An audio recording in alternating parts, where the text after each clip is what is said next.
It so happens that some of these city entries might be repeating. So maybe in these two cells here, but not the next two, and then maybe the one down here. So I'm about to hold down the control key as I select some other cells. And I'm looking at my sheet of paper here that has this city name that's reappearing here multiple times. It's going to be, for example, Denver. I'm going to type Denver. Now, as I type this, it looks as if it's only going into one location. But I'm going to press Control Enter. And the same information goes in all those. That's a lot simpler than typing in the entry once and then trying to copy it to different locations.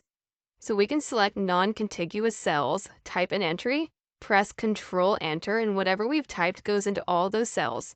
It works with text, it works with values. Maybe as I'm looking at the data here, maybe this cell right here, and now holding down the Control key, these two cells here, and this one are going to have the value 100. So I'll just type in 100, press Control Enter. And this feature also works with formulas.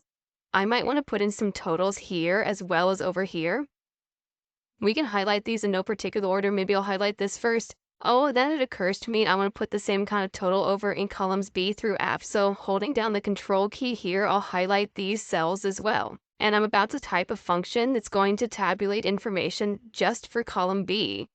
Now I might do sum or average. Maybe I'll do a median, equal median, the middle value.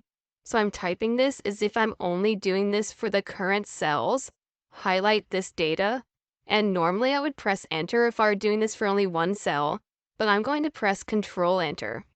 And the same relative formula goes in all of these cells. There's a median there, and surely over here as well. This can be a great time saver whenever you're either entering data or making corrections.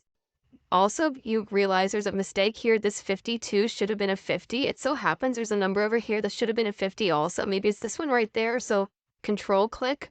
So those two cells are highlighted. We're going to type 50 and press Control Enter. This is a great time saver. I use it often. I think you might also.